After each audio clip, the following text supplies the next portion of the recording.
కొడకండ్ల మండలం ఎడ్యుకేషన్ హబ్గా మారుతోంది. గత పాలకుల నిర్లక్ష్యంతో వెనుకబడి ఈ ప్రాంతాన్ని అభివృద్ధి పదంలో నడిపించేందుకు పాలకుర్తి ఎమ్మెల్యే మామిడాల ఎస్ఎస్ని రెడ్డి ప్రత్యేక దృష్టి సారించారు. ఇందులో భాగంగానే కొడకండ్ల ఉన్నత పాఠశాలను తెలంగాణ పబ్లిక్ స్కూల్గా మంజూరు చేయడంపై సర్వత్రా హర్షం వ్యక్తమవుతోంది.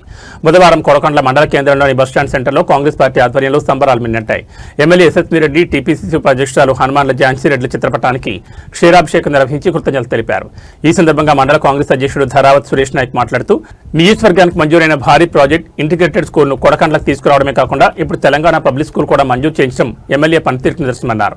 సుమారు 200 కోట్ల రూపాయలతో నిర్మించనున్న ఇంటిగ్రేటెడ్ స్కూల్ నిర్మాణానికి త్వరలోనే ఎమ్మెల్యే శంకుస్థాపన చేస్తారని ఆయన వెల్లడించారు. ఈ రెండు ప్రతిష్టాత్మక విద్యా సంస్థల ఏర్పాటుతో కొడకండ్ల రూపురేఖలు మారిపోనున్నాయని స్థానిక నాయకులు ఆశాభావం వ్యక్తం చేశారు. ఈ కార్యక్రమంలో స్థానిక సర్పంచులు, మార్కెట్ డైరెక్టర్లు మరియు కాంగ్రెస్ శ్రేణులు పెద్ద సంఖ్యలో పాల్గొన్నారు.